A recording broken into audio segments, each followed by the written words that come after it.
the other thing that helped too is that there was guys that I ran the streets with, did drugs and alcohol and crime with. And when I got there, I saw these guys. And I was like wondering where they were. I didn't know if they were in prison or if they died or what. But when I arrived, they had been there several years before me. And they were now leaders and mentors in the community. And I looked at them and I said, you know what? If these guys can do it, I can do it. Sharing my story and our coaches sharing their stories is mostly to give some experience, some strength, and hope to folks that may be struggling, maybe in the middle of their addiction, maybe in the middle of having some episodes where they need to get stabilized on their medication. And it's to give them strength and hope, and for them to see that, hey, even though you may be in this situation and you may be struggling, I've been in that situation as well. And I can also, from my experience, help you get to the other side.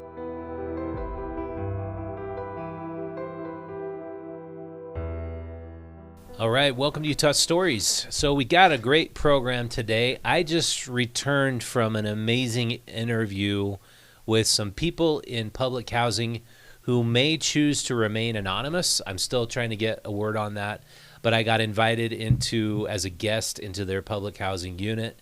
I have with me on the program, luckily today, someone who's very familiar with public housing and its failures and has a much better plan that he's implementing with a group of other people called the Other Side Village. And hey, Mo, thanks for joining me today. Yeah, it's good to be here, man. Thanks for having me. Yeah. And the village, last time I spoke to you, I think it was still mostly the foundation maybe had been poured, and but there were no homes. And now there's like 35 tiny homes there, and it looks amazing. Yeah, we're getting close to about 60 homes for the first phase, and we've since moved in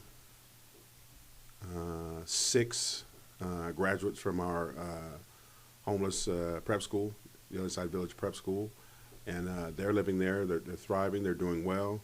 A few of them are working full-time in our social enterprise business, the Other Side Donuts. So, yeah, it's up and running. We've poured the foundation for our medical building on site.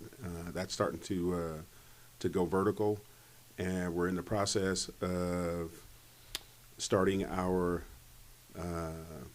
sort of our version of an Airbnb. It's called the Other Side Inn. Yeah. And so we'll have about over 20 of those units.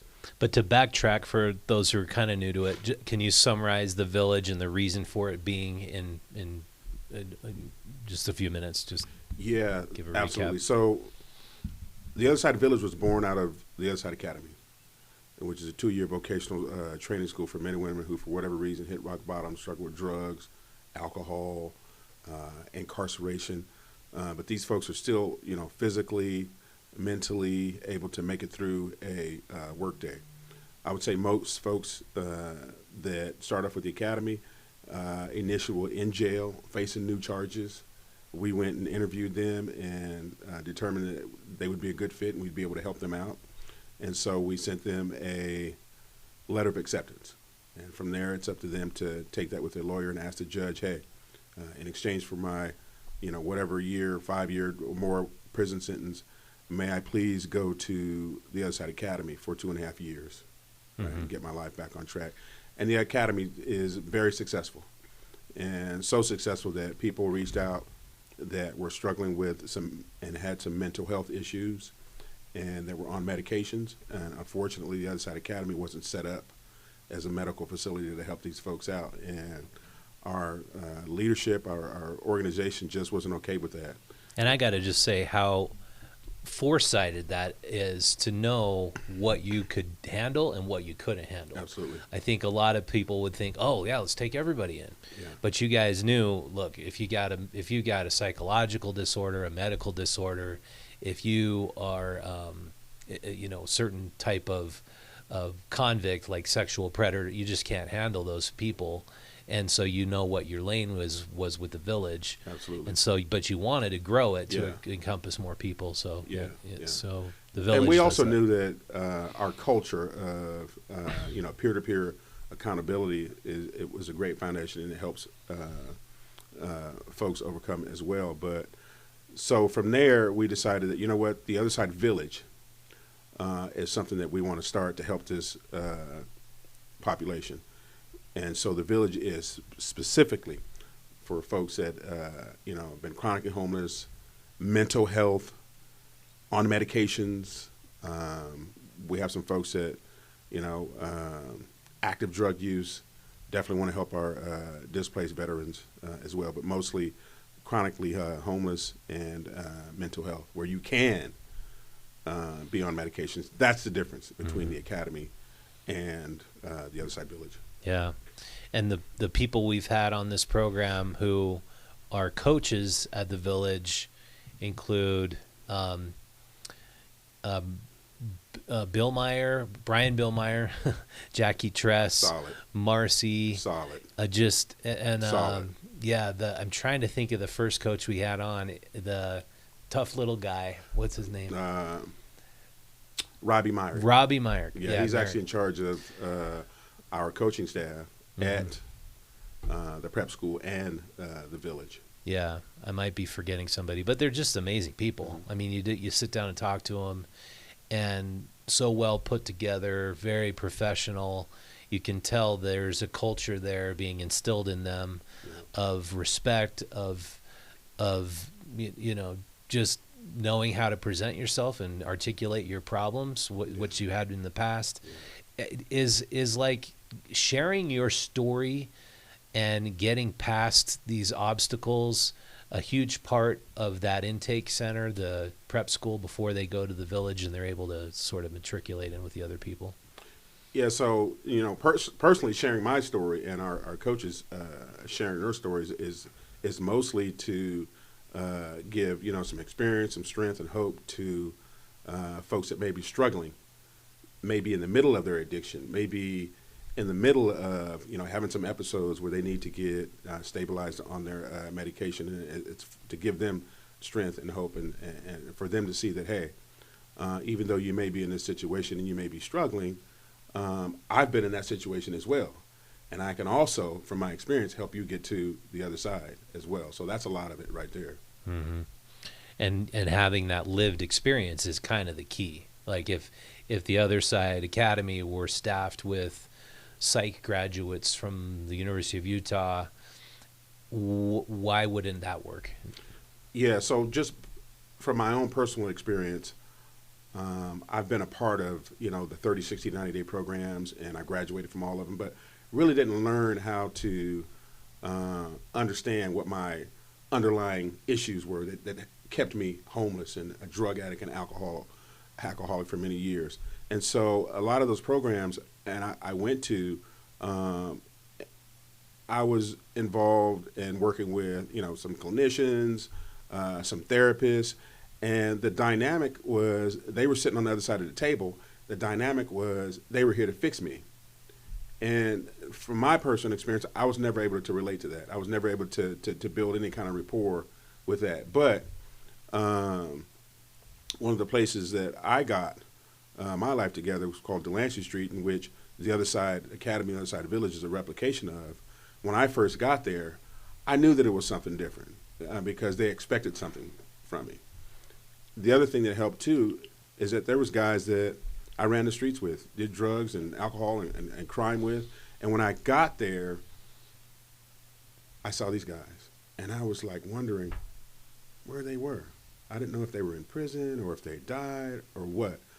But when I arrived, they had been there several years before me. And they were now leaders and mentors in the community. And I looked at them and I said, you know what? If these guys can do it, I can do it. Right? Because they were coming from a position of lived experience. They basically just grabbed my hand and said, hey, Mo, you don't have to live like that anymore. You don't have to be a drug addict. You don't have to be a criminal anymore. And we're going to show you how to live life. We're going to show you how to be a decent person. We're going to show you how to now be a leader and a mentor in the community. And just help me with so many different behaviors that kept me sick for so many years. And there's so much demand for good mentorship to the homeless population, to the convict population. I mean, we're talking about millions, a couple, 3, 4, 5 million people probably in our country right now. So as far as that being your initial aspiration, like if I get myself clean, if I get myself sober, if I start living on have complete person change, that's really what you aspired to be right from the beginning. Yeah, that's what we focus on, that whole person change. And we all know that at some point housing is a big part of it, right? But we're more into that human approach, because if housing first was the cure, then let's just say, how many billions or trillions of dollars does it take to get everybody in America housed? What's the dollar amount? Okay, and let's get everybody housed right then and there. Yeah, right. That still wouldn't solve it, because a lot of times you move into a new home, new apartment, or SRO hotel, and you just have no idea how to keep this place, how to keep my job, how to be a decent person in the community. A lot of what goes through a person's head, I'll use myself for an example. In San Francisco, I had plenty of housing vouchers. And I'm thinking to myself, man, maybe this time I can white knuckle it, and maybe it'll work this time. And I move into that new place, man, and I got crack, heroin, meth, and everything else in my pocket. And then a couple weeks later, how does it end up in your pocket? Why does the white knuckle I'm robbing, work? I'm stealing to get the drugs. That's why it's in my pocket. So I move into the new place with drugs in my pocket. But your intention wasn't to rob, steal. That wasn't my intention. But how does it so easily end up to be that because I have no idea of what it looks like to be clean and be sober. Nobody has taught me that, right? And so when I move into this place, the next thing I know, everybody else I know is in that place doing drugs and crime and riffraff and everything else. And any money I do get, if I'm able to put together a few days of work or get some kind of government funding, I'm not using that to pay rent. So after a couple months, I'm evicted. Yeah, and I backpack on in the neighborhood, in the back of the line for services, sponsored by taxpayers. And I think what you bring up, like not being taught, you get the free apartment, that's awesome. But not being taught how to live a clean and sober life, and just skipping that step and getting the free house. Yeah. Why can't the government clue in? That's the missing piece. Yeah. If you're not going to teach these people how to get off drugs, how to practice sober living, and everybody around them is doing drugs, like the place I visited today, how do they expect these people to just like magically get off drugs? Yeah, that's a big one to get over, and it takes a lot of education. It takes a lot of the the stakeholders, folks that control the purse that goes to resource centers and homeless shelters. They have to be educated on this. My problem wasn't an asset problem. Like, I didn't need anybody to throw assets out there. I needed to learn from somebody with lived experience. Hey, Mo, here's what it takes, right, to maintain a job. Here's what it takes, and here's what goes into maintaining a place to live. Here's what goes into being a decent person in the community. Here's what goes into learning how to now be a leader and a mentor so that I can now give back from this experience.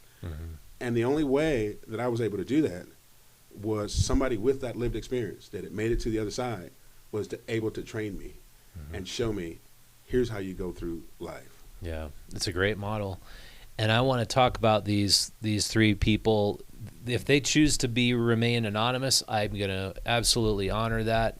They have not given me clear indication that whether or not they want to remain anonymous, but I'm going to show a clip that I can show viewers of what it looks like inside the unit I was invited into in Magnolia. The walls are covered in scratches and dents and scuff marks, and it's dirty. There's crap out in front of the apartments. And so as I walked in, the group of individuals I sat with, one woman is elderly. She's facing eviction because she has thrown something on people down on the street numerous times. She blames the unit provider because she's not getting medical care. The other two people I was with are let's just make it clear, they're all on drugs. Mm. They just admit that. The other two people I was with, they're active users. However, what was really encouraging and interesting is they said, we would love to be clean. We would love to have a job. We would love to be paying rent. We would love to get the hell out of here. And they said, this place is, so according to my grandma request and finding out how many people died from drug overdose in this one particular unit, I can say the name of the unit, it's Magnolia Apartments, 8 had died. According to them, at least 25 or 30 have died of drug overdoses. It's a culture of drug use, abuse to each other, abuse between them and the staff that work there. It's just a filthy, dirty environment. These people all don't need to work because they have free apartments, but they all want to get the hell out. So what would you recommend for them? You know what? I've been in that situation. And first of all, we have to know, hey, what does it actually look like, right? You as a service provider providing resources, you get out of this what you put into it, right? And so I think, from my experience, that it's irresponsible to hand somebody who is maybe having some episodes, need to be stabilized with their medications. That's one thing. We need to start with that first. Or if I'm in active addiction, we need to start there first. And so giving somebody like that a key and give them the housing first might not be the right direction. Now, you have somebody or a couple or a family or something that lost a job and then they get back on their feet. Yes, I think housing first would be appropriate for them. But I think there needs to be a place that's beautiful, safe, and prosperous, where a person can go to start to prepare for housing. First of all, if you have somebody that's in active addiction, the first thing we need to do is to get that person detoxed, right? Yeah. And detox absolutely works. I've taken people to detox, and it absolutely works. You can see their face clear up. You see their thinking clear up, and they're starting to think, you know what, maybe the American dream can be back on the table for me. A couple issues is that when I go to detox and I'm feeling better and I'm ready to change my life, what's available to me, right? I got, on average, 30 days at this detox, and then I have to leave, right? And if I leave and there's nothing waiting for me on the other side, I'm going to go back to what I know. And for a person in that situation, it's going back to a toxic relationship. It's going back to a drug-infested apartment or SRO hotel, or back in the homeless camp. Our resources just got squandered. So there's a gap right there that we need to fill. And right? that 30-day program, however much that costs taxpayers, that's just been squandered. That's just, like you said, that's just a waste because you put them back in the wrong environment. Yeah, and some people have gone through that several times. Now, as the recruiting director for the Other Side Village, what I'm seeing and some of the conversations I'm having with is that when you think about programs and rehabs and resources that are available, you think of the traditional 30, 60, 90-day programs.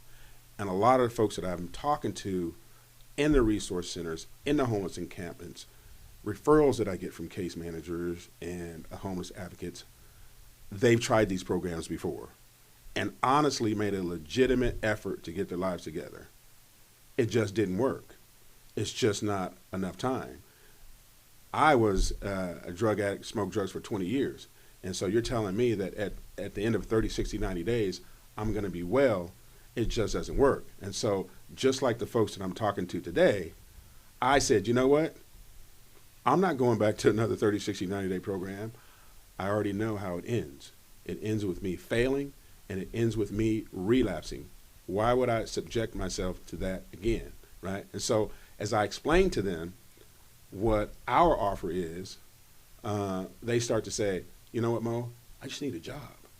I just need housing. And I kind of say, hey, pump your brakes. let's have a conversation about this. And as I'm getting into this conversation, I'm asking, how many jobs have you? When was your last job? Oh, Amazon, oil plant, or whatever. Those are good jobs. Mm-hmm. And where were you living? I had housing. So you've had housing, you've had employment, and I let them know your issue is not housing or employment. Your issue is how do you keep it and how do you maintain it. And I let them know that's our offer, is to teach you that. Mm-hmm. We just happen to have some beautiful cottage homes at the end of that. Yeah. And so that's what I tell people. And even after explaining that to them, they still can't wrap their brains around it, right? Mm-hmm. And so what we've done is we've created a Village Connect class. Because it's literally 180 degrees different from the state-run systems. It is, and sometimes it's unheard of. So we have a Village Connect class that we meet a couple times a month at the downtown library.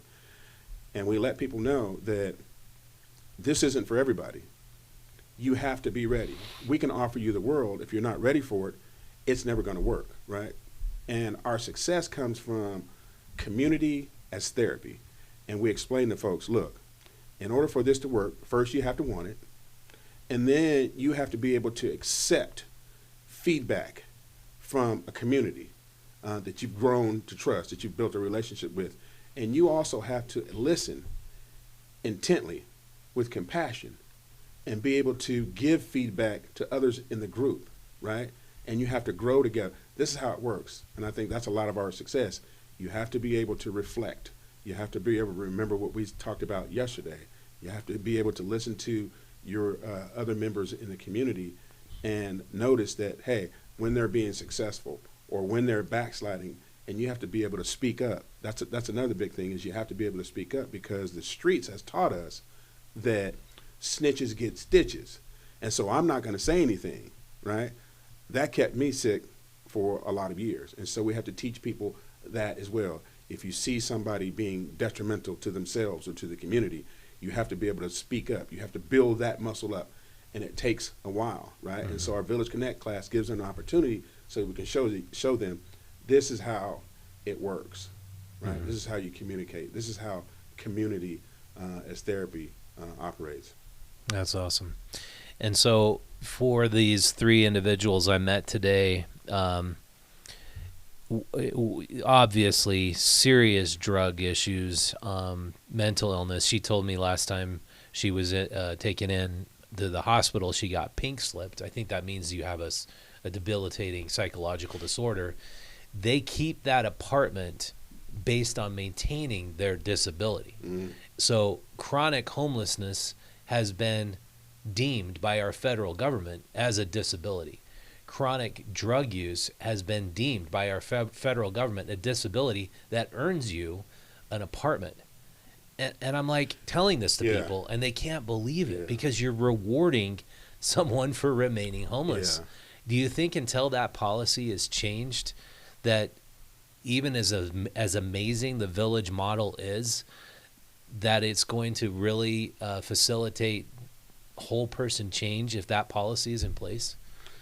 Yeah, well, this is kind of reminiscent of a funding model that's in place as well. And what I've experienced is and our coaches and staff have done a lot of recruiting, and we've had people that were at the end of their stay at a 30, 60, 90 day and scrambling to leave. I'm like, well, what's going on? And they're saying, well, we have to leave. I said, but you're not well. It doesn't matter. We need another round. Because the funding's dried up. Of funding for this bed. And so. And to make it clear, you guys take no federal dollars, no state dollars, with the strings. The federal dollars have the strings attached where you cannot ever kick somebody out because of their disability. So if their chronic homelessness is their disability or their drug use is their disability, that's why places like this Magnolia are full of drug addicts, because that is their disability. But if you don't take that crack pipe out of their hand and call that a disability, how are you ever going to cure them? Absolutely. So those are some of the issues that we're dealing with right now. Yeah. So, but the village, you take anybody. So here's the thing. First of all, the elephant in the room is the person's always got to be ready. right? Mm-hmm. We can offer the world. If you're not ready, it's not going to work. You have to be chronically homeless for at least 12 months over the last 3 years in Utah. And not that this population doesn't deserve housing, but no registered sex offenders and no convicted arsonists, right? We start there first, right?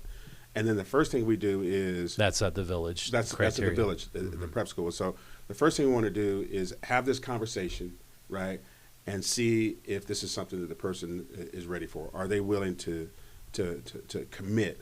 Are they willing to invest in their lives? And I'll initially have that conversation with them. And if at that we decide, And that's kind of a screening conversation well, to see if they're it's ready. a screening, and our first thing we want to do is start to build that trust and start to build that relationship with that person. So initially, it's a conversation that we have, and we find out if they're serious or not. If they are, I'll say, you know what we're going to do is we're going to set up a second interview, and we'll have one of our coaches set up a second interview, and the coach will go interview them and see if the person is still serious. All the time, continuing to build that relationship, continue to build that trust. And if they decide that they want to move forward on both ends, then we'll invite them for a 2-day immersion.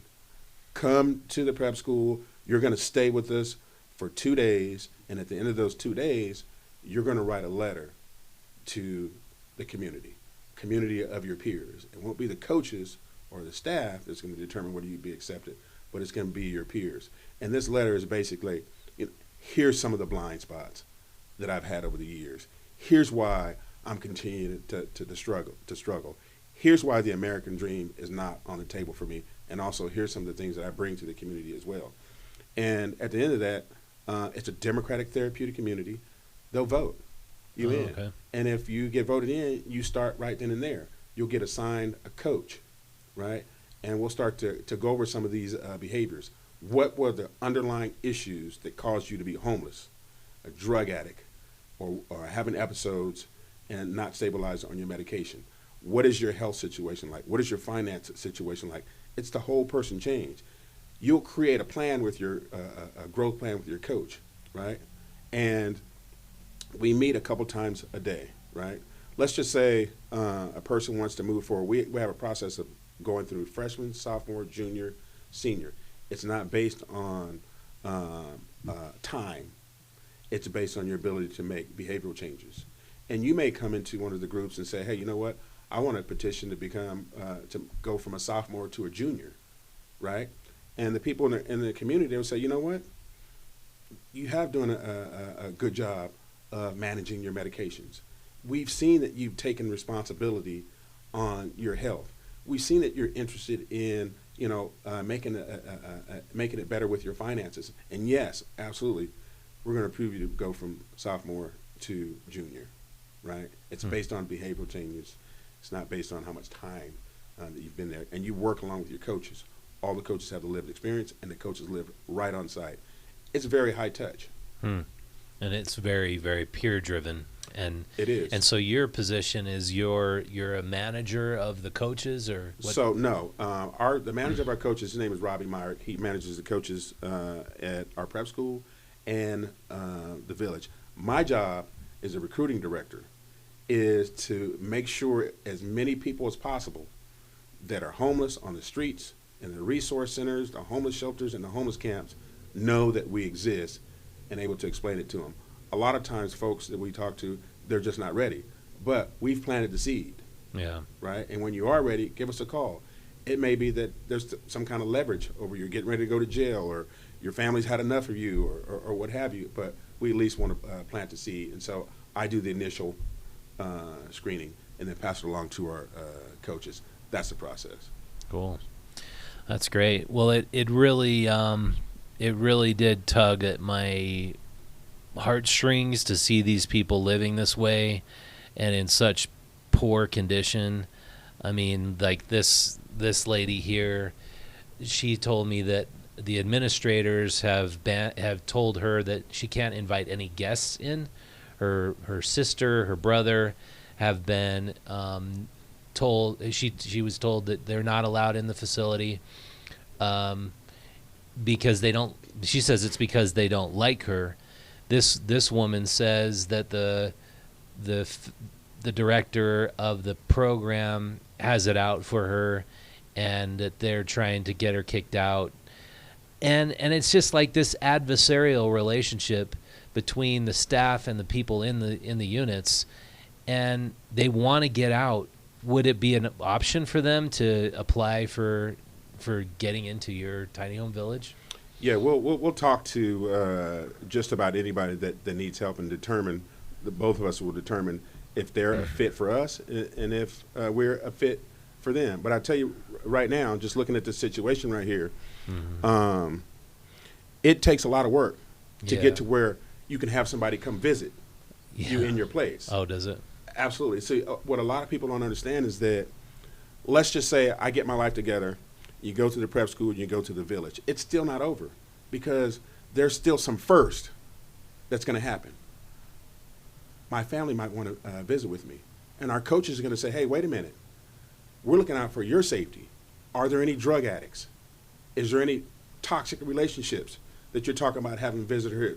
All of that has to be walked through, and with our coaches with the lived experience, we can help them, because we've all gone through that, right? What if, you're sitting in your place, and a lot of people don't understand is that first night in your new place, there's so much going through your head. You're thinking, man, do I call the drug dealer? Do I call this toxic relationship? Am I going to be able to make the money that I want? All of this stuff is going through your head, and our coaches are able to knock on the door and say, you don't even have to say anything.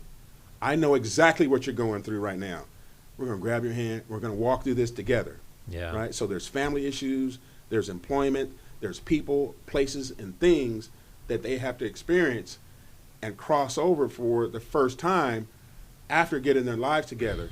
And that's why the coaches are there to help them walk through that, opposed to, hey, here's a housing voucher, move into your new place, and I'm left to my own devices. All kinds of stuff is running through my head. I just don't have the experience, the strength to move forward and navigate this whole thing. So that, sure, I have the house first, but what happens after that? Yeah. Right? There's so much that goes through your head once you get your life together. They're just left it to their own devices. Go figure it out. We how you get off drugs. We can't squander our resources like that and just let you go off on your own like that. Why has housing first, which sounds so great, been such a failure? There is a lot more steps to before you first get housing. And housing. yeah. And we just need to, as a community, and everybody that has skin in the game that's trying to help this population, let's just go ahead and rip that Band-Aid off. And everybody step forward and say, let's look at the numbers. Let's look at what's working and what's not working. And let's do something different. I think Utah, as far as all of the states in the country, is poised to make that move first and be the leader and be the example. What makes Utah special in that regard, do you think? We're already doing something right now with the Other Side Village and of course, the success of the Other Side Academy. So it's happening right here in our backyard right now, right? And a lot of it is, man, it's education. You've got to put your hand on it. You got to feel the pulse. You got to be right there. And so I'm encouraged because there are a few politicians that understand this and that have been around the model. Tyler Clancy has been around this model and understands it. And if you take a look at some of those leaders that have been he's close an active duty police officer. That seems to make a difference, right? Yeah. So you have a few new bills that came up on the Utah State Legislature. One of them creates a new board of homeless board. We already have the State Homeless Services. Wayne Niederhauser has got his board. I guess the county wants to create a board that addresses more of the facilities that are operating now that are getting funding from the state. And the thing that bothered me about the creation of this board is they're not calling for people with lived experience to serve on these boards. And I think that's a critical component, because you might believe what you're coming up with as a policy is compassionate, but just as you just explained, for example, why you have a policy where your relatives and your ex-boyfriends, girlfriends can't come and visit you at the village or the academy, why that makes so much sense, where it might sound compassionate, you guys understand that. Yeah. Do you, besides that change to policy, which seems would be obvious, how would you be directing this approximate, I think it's approximately about $120 million that go toward homeless services for the state of Utah? Yeah, I will say, and I'll speak from my experience, I will say that I am encouraged by what I see with some of the lawmakers and their efforts that they're putting into it. They are giving it a legitimate effort, but when you look at it, at the end of the day, you definitely want to have all the stakeholders in the same room. And I think you just get a better outcome the more people involved in this at the table. So when you say, what was it, 120 million? Well, so I'll break it down. They appropriated $33.3 million of new funding, with a total budget of $147 million under the Office of Homeless Services. And most of that is for a second family shelter, an emergency winter shelter, permanent supportive house. Most of it goes to these buildings to put people inside of who are homeless. It's almost a total of $181 million. But where would you be putting that funding if you had more of a say in it? Would it be these facilities, these physical concrete structures, or what would you do with that? Yeah, of course I'm biased, and I would say take a look at what our organization has done with our resources, right? And of course I'd say give us the majority of that and see what we can do. But take a look at what's working. Mm-hmm. You know, the numbers and the stories and the successes don't lie. So first, I would take a look at that. And then the other thing I'm concerned about and would be concerned about is wherever the money goes, is it sustainable? Mm-hmm. Is it sustainable? And what are the outcomes of that money? What are the outcomes? Like Joseph Granny gave a talk at a town hall meeting pointing out how and why the homeless services is completely broken, because they measure it not based on the outcomes of the people they're serving, but services provided. Yeah. So if you want to base it on, we're successful because we delivered 5,000 meals to homeless people today, or 4,000 homes, that's not the correct measure. So if we can ramp up giving out 100,000 pair of socks to 200,000, that would make a difference. Yeah. You got to look at the numbers, right? And go back and take a look and say, and be honest about it. What has worked, right? And let's adopt those things that are working, right? And let's be honest and say, okay, here's some things that we tried, and here's some things we've been doing for decades that doesn't work, and let's just dismiss that. Period. And my other thing that I would be concerned about is the funding that's going out into some of the programs and some of the resource centers that are going out. Let's make sure that we put our best foot forward and we give the person that's in need, right? Mm-hmm. Let's look out for what's best for them. If I have a person that's coming through the system,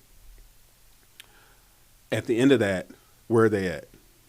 Are they back out on the streets? Are they back in another program?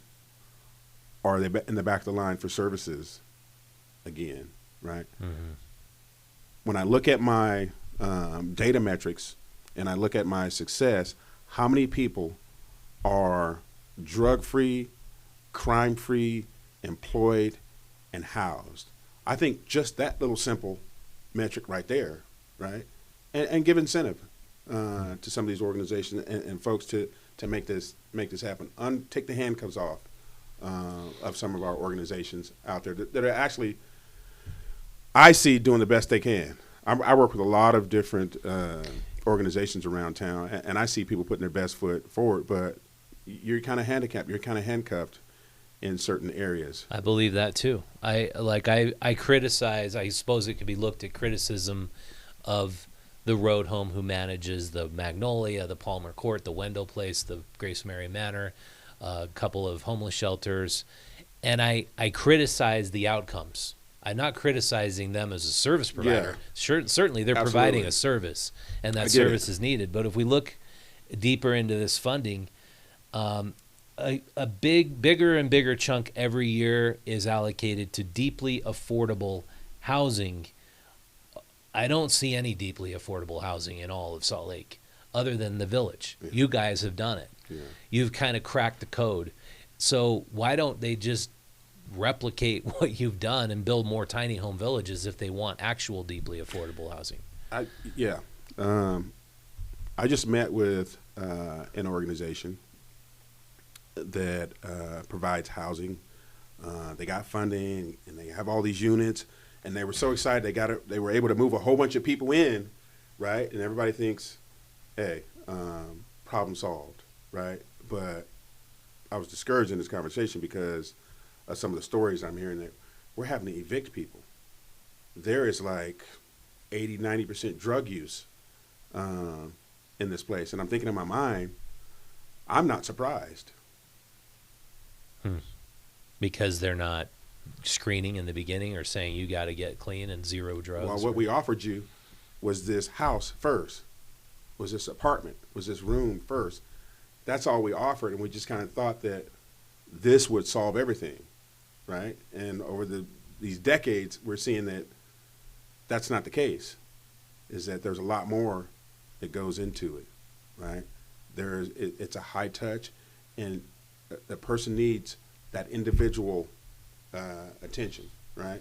We need to take care of the underlying issues that cause a person to be homeless, a person to be a drug addict, and a person to be, not stabilized on their medication. What are those underlying issues? And I think that's what we have to deal with first. I want to see that dealt with first before we move anybody into any kind of permanent housing. Mm-hmm. Otherwise, I think we're wasting our resources. It's just not sustainable to just continue to offer this house year after year after year. I've talked to people that I've recruited, and they've cycled through. Yeah, I've had this housing, and I've gotten so many people I've talked to that have been kicked out. Yeah, and I mean, this is the reason why I would like to not think this is corruption, but I tend to think it is our Utah State Legislature is run by developers. Most of them are in the housing business. Most of them are in building, construction, development. And their solution is more development.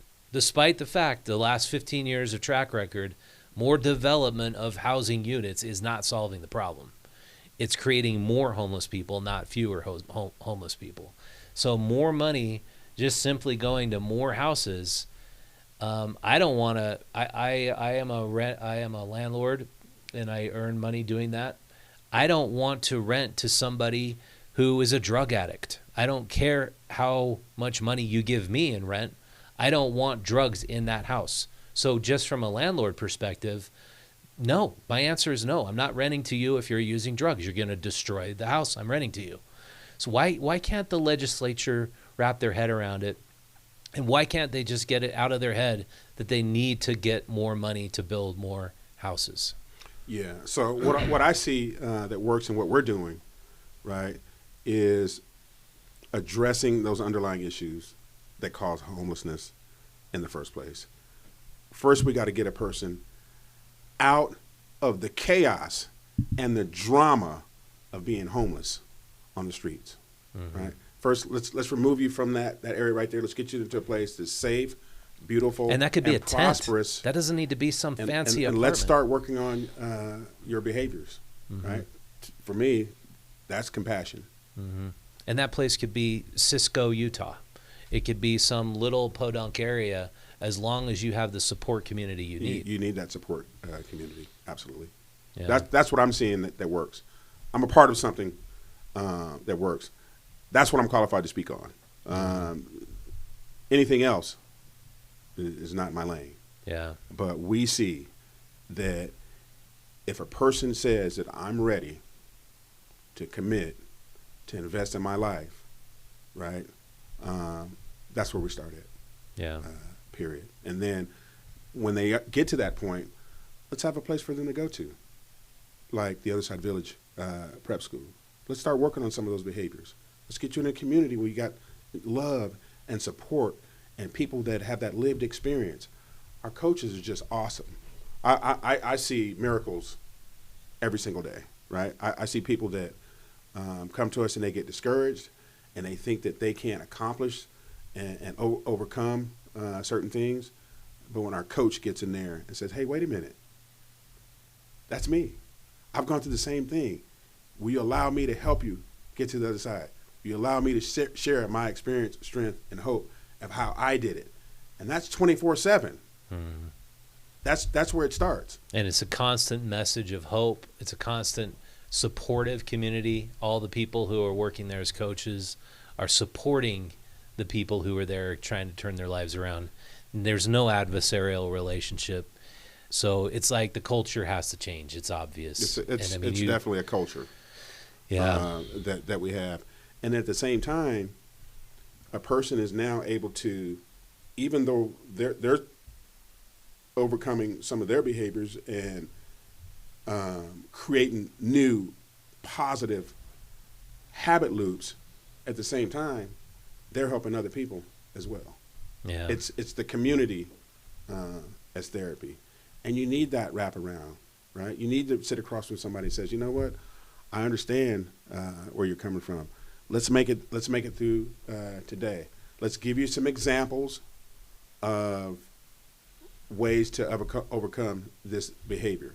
You're going to slip and you're going to fall, but we're going to be right there with you to show you how to move forward. We're going to hold you accountable. We're going to help you build up that accountability muscle, not just for yourself, but for your neighbor and for your community as well. One of the main things we do is if you see something going on in the community that's destructive to the community or to the person or to the prep school or to the village, you have to be able to speak up. I keep going back to this. We grew up in the streets and snitches get stitches. That kept us sick for the longest. So we build that muscle up. And it may be the smallest thing. It may be somebody hiding a Twinkie behind the toaster. There's a lot going on in that moment because in my mind, I'm thinking, man, I saw this, but I want to be liked. I don't want to feel like I'm telling on somebody.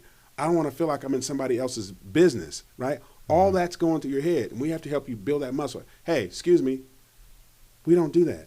Because what is it? It seems like it's small. I just hit a Twinkie behind the toaster, but it's you're stealing. You're impacting the culture. You're a thief. Try doing that in 7-Eleven or Walmart and they catch you, you're going to have handcuffs.